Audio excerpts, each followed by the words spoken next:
Forbin, and I come this year with a story of what happens when you buy a domain name that is not necessarily just a domain, but is associated with all kinds of other things in the news cycle. The bingsearchlib.com domain, if you don't recall history back from December of 2021, was associated with the Java log4 shell and log4j vulnerabilities. And as that vulnerability came out, it was one of the IOCs that popped up. On Friday, at the end of a long week, I was reading over the InfoSec handler's diary when one line jumped out at me. bingsearchlib.com is not associated with Bing or Microsoft as far as I can tell. So, at that point, the InfoSec handler had no idea what was going on with it, and I decided to start taking a look around. Very shortly, I quickly ascertained bingsearchlib.com was available. Not registered by anybody, not actually a command and control domain yet. So we had a quick decision. What is it we are going to do? And is private registration worth it? What do we get when we register the domain name and we pay the extra $10? In that, you get a company working as a middleman between you and the nefarious legal counsels who may wish to do you harm. There are a couple different types you can run across. You have a private registration service or a registration by proxy. The proxy is very different. I'm not digging into that so much. We're dealing with the private registrar route, and splurging on this project, so we will go ahead and pick up the privacy and grab the domain name. So now that we have this domain name, we quickly have to figure out what is it that we want to do with the domain name. What risks are we exposing ourselves to? What potential liability might be coming in with it? And what are we willing to take on as an independent security researcher who's only thrown 25 bucks at this so far? Needless to say, I think we'll just set it up as a quick redirect over to the ISC Twitter posts about what it is. So if anybody goes to the indicator of compromise, they'll quickly get led to news sources for tons of additional info on this. And as we're still digging in and responding to the RCE in the environment that we originally saw this in, we think we can do better. We can become our IOC. If they can talk on Twitter, so can we. So, bingsearchlib on Twitter, not so much.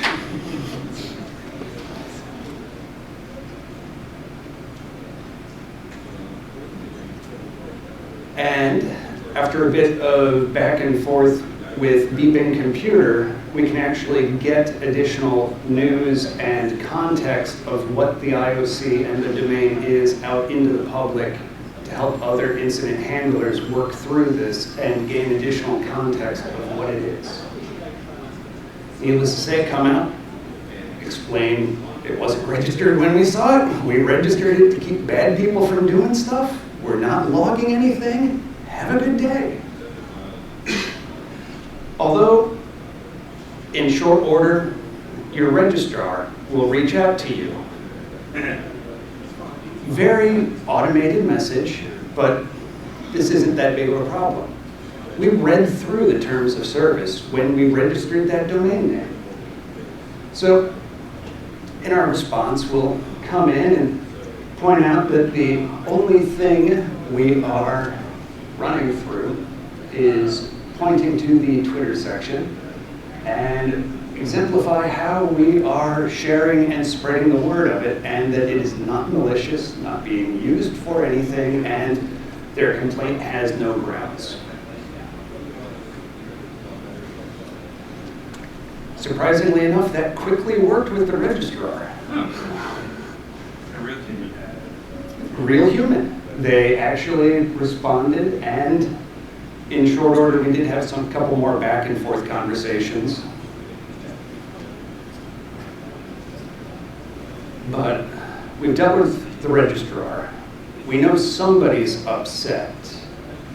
How do we start trying to talk to Microsoft to start working out how we might be able to get this resolved? Yeah.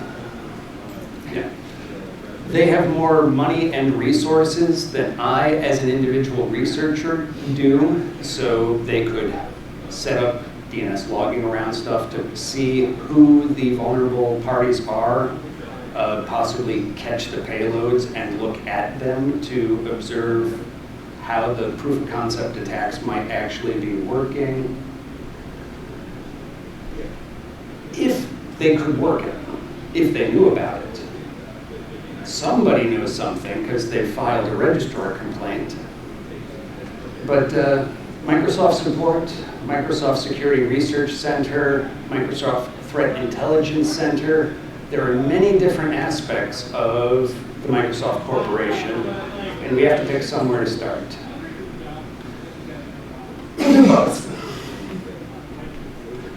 We run through and we reach out to their support staff and quickly escalate calls to get voice responses. After they miss their 8-hour SLA response, we end up opening and changing priority to the ticket to get a faster response. And after we end up talking to customer support, after we turn down paying them $300 for the support case, they summarily say they cannot help with this kind of issue and they have no guidance as to the next steps to move on to.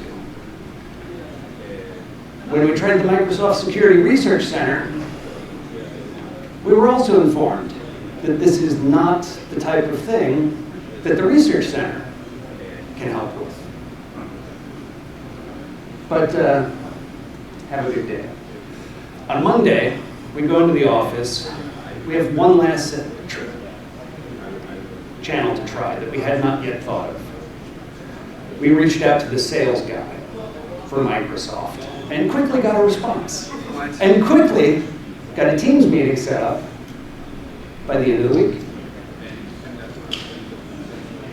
However, in the outcome of that Teams meeting, they also determined it was not something that the Microsoft Threat Intelligence Center was interested in, and they would be passing altogether as well, leaving me with the domain name and Microsoft with no interest, and a complaint against the domain name. Needless to say,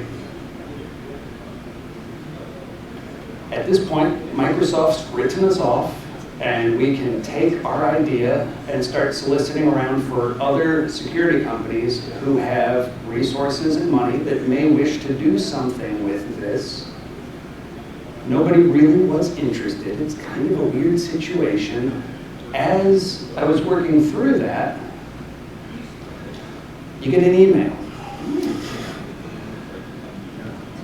This is how UDRP complaints will commonly show up through one of the multiple arbitration firms that they use for that service.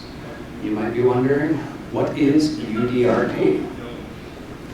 UDRP is the fine print in your domain registration that most people don't bother reading, but it lays out how complaints are handled around intellectual property and disputes should be resolved.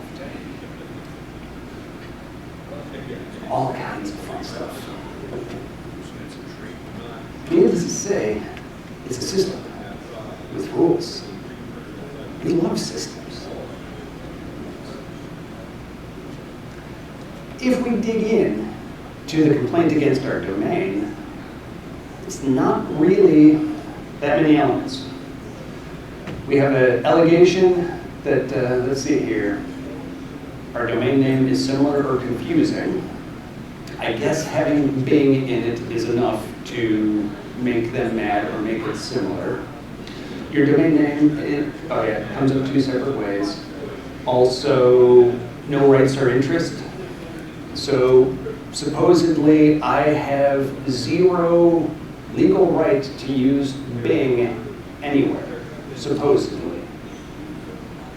And my registration, since I used a private registration, that clearly establishes that I'm a bad faith actor, because then I supposedly went and did something else, which gets interesting, as we'll soon see.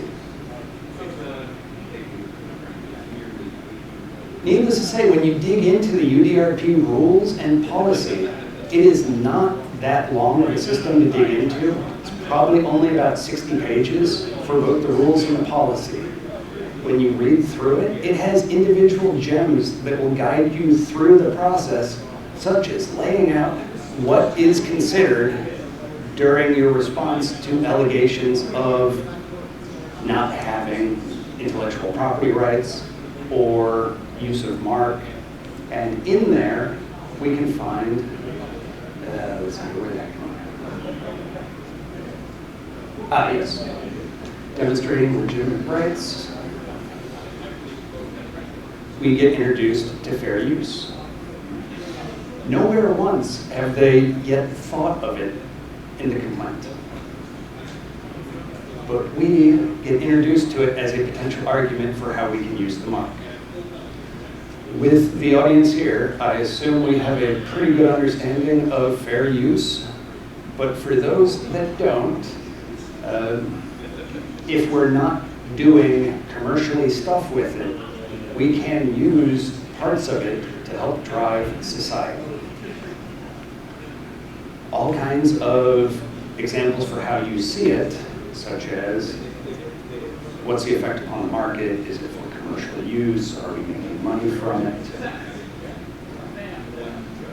And after we take a look over the basic system, how we might be able to respond to it, we can reflect upon what our options currently are.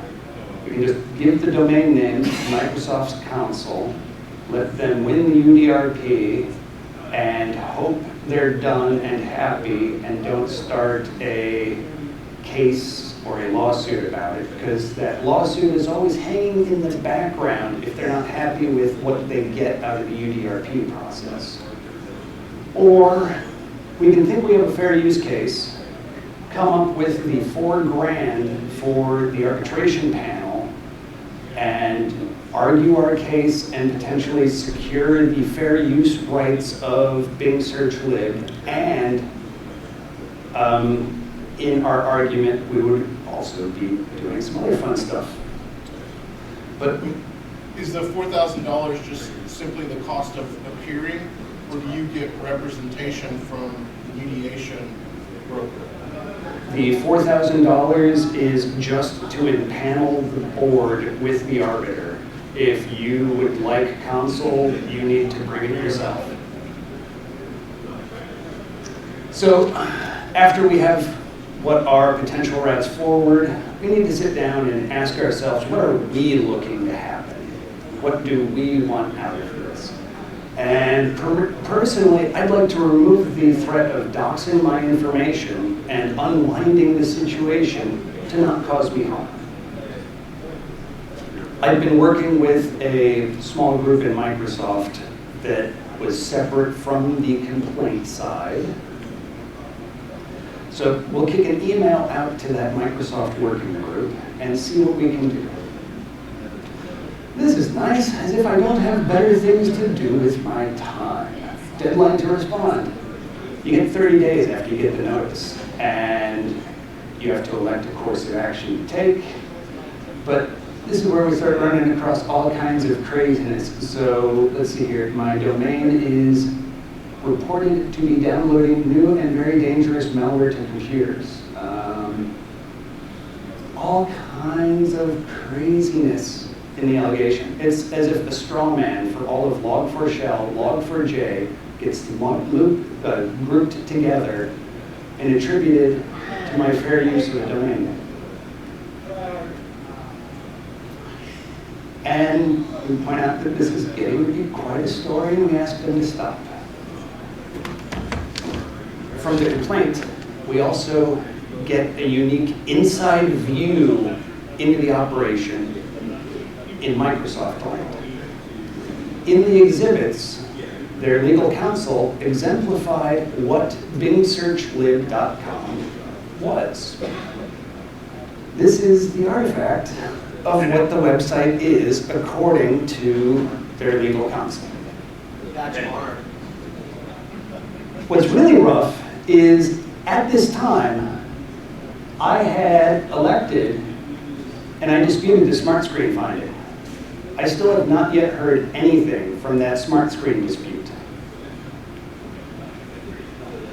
What gets even more interesting, when we dig into the exhibits, they cite pointing out that I'm an evil domain downloading new and dangerous malware to computers. We find a Deep in Computer article with a small paragraph about Bing Search Lib and the security researcher who's not logging anything in it and has reached out. Now, I'm not sure, but I think this is pretty much establishing I am Bing Search Lib and using it in their own evidence where they say I'm not.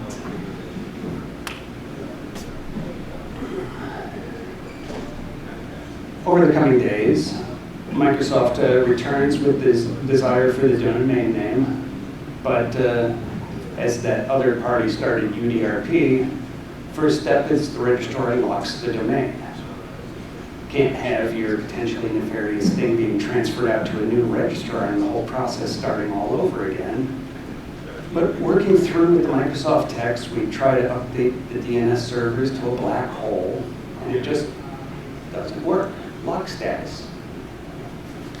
Upon discovering that, I figured it's time to lay out another approach to this so that hopefully we can make this just go away. We let them know, hey, I'm blocked from transferring the domain. And if we can stop the threat of doxing me in this, that would be fantastic. Explain pretty much our whole scenario and why we view our use as okay, drive on. And this is not specifically to the legal counsel in regards to the UDRP matter. This was to an internal working group of multiple departments hoping somebody would get eyes on it and be able to hopefully correct things. Upon laying out my thoughts and situation, I thought it would also be good to lay out a path forward. And after reading over the rules and procedures of UDRP, there seemed like a pretty clear-cut, straightforward path that I would be comfortable with. So I wrote out a quick proposal to the opposing party and proposed we withdraw this UDRP with prejudice and close the complaint. In essence, Microsoft would be walking away and letting me have the domain name, which would remove the lock and enable me to transfer it to them of my own free will. Unfortunately, they were kind of wondering why I couldn't just transfer it to them. Because, let's see here. If we agree with the settlement under a threat of false allegation, it feels like coercion. It's kind of making us look guilty. Joint withdrawal is the simplest way to end this. We can, yeah. Propose the joint withdrawal.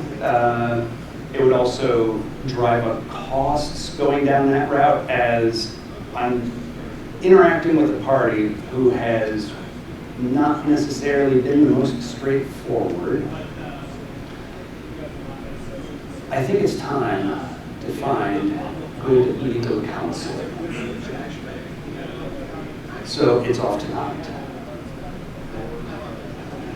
What we're looking for in legal counsels, not just the current need, but the possible scenario we find ourselves in. We're looking for an intellectual property lawyer who can help represent us in this interaction with Microsoft or responding to the UDRP panel if we end up going that way.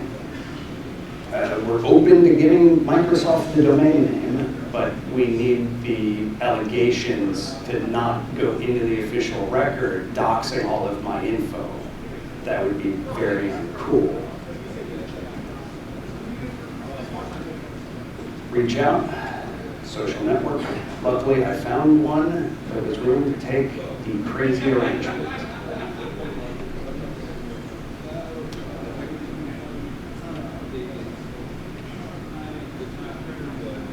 Going to the opposing counsel after our response proposing it, they're simply arguing it's not bad faith. We do this cookie cutter approach to everybody. But if you are an individual and not a lawyer, this is not necessarily how you want to start interacting with the system. It leaves a very bad taste in your mouth.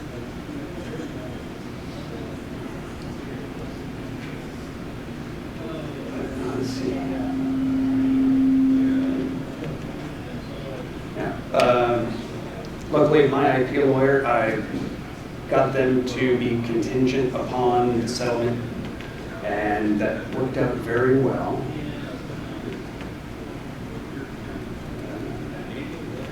When you are working through the settlement, you don't necessarily have to take the first thing that's offered, and you can hold out for what you are most agreeable with.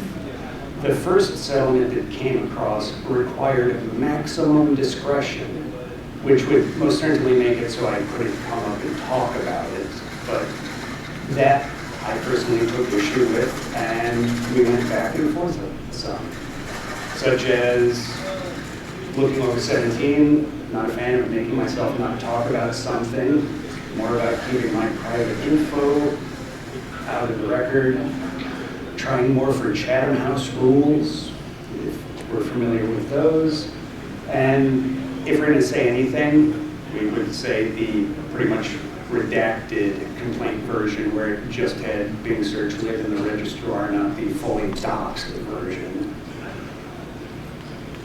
And we have the lawyer coming back.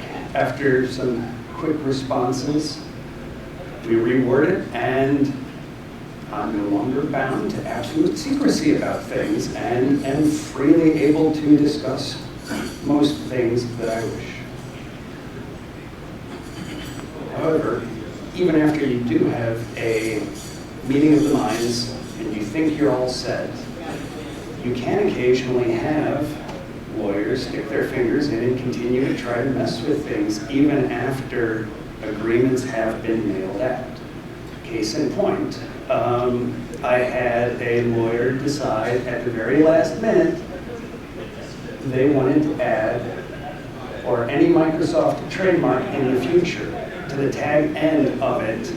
So I would be in perpetuity banned from using any Microsoft mark in any capacity forever. Needless to say, that I kind of took issue with, and it isn't that hard. If you know what you want, just throw it in. I can totally use your marks if it's fair use. That eliminates a lot of the issues from before, but your settlements are a constant back and forth. In this scenario, they could punch me in the face and have a very public story about it, or do the right thing and not.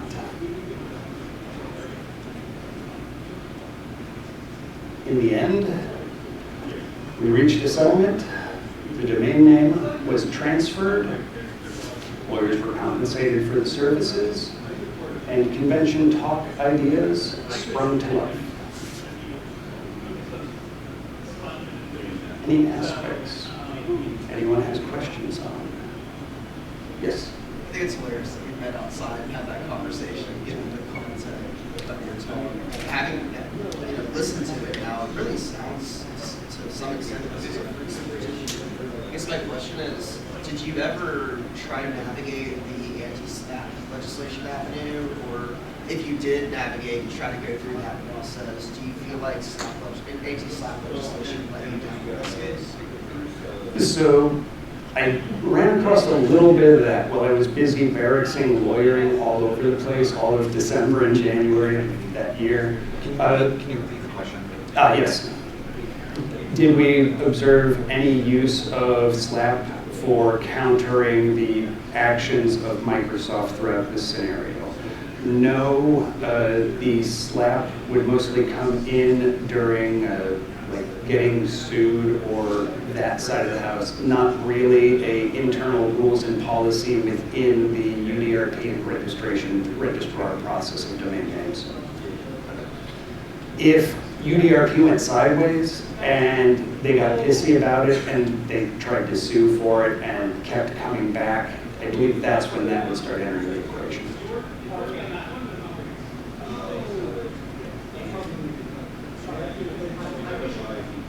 And I guess also, the original IOC, why was it there if the domain was never registered? I guess I don't understand that aspect.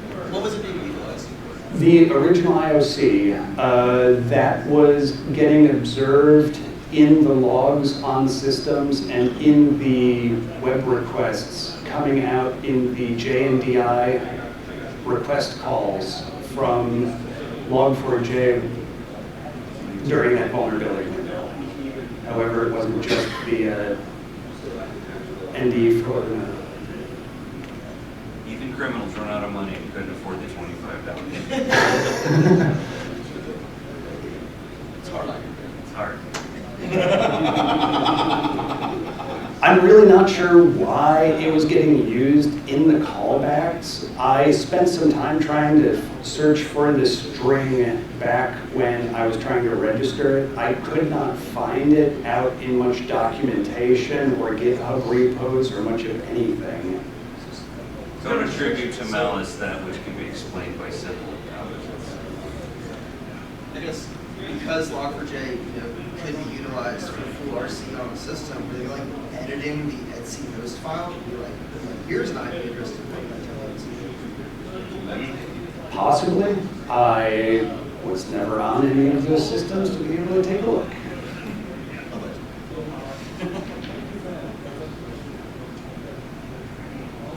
No other questions?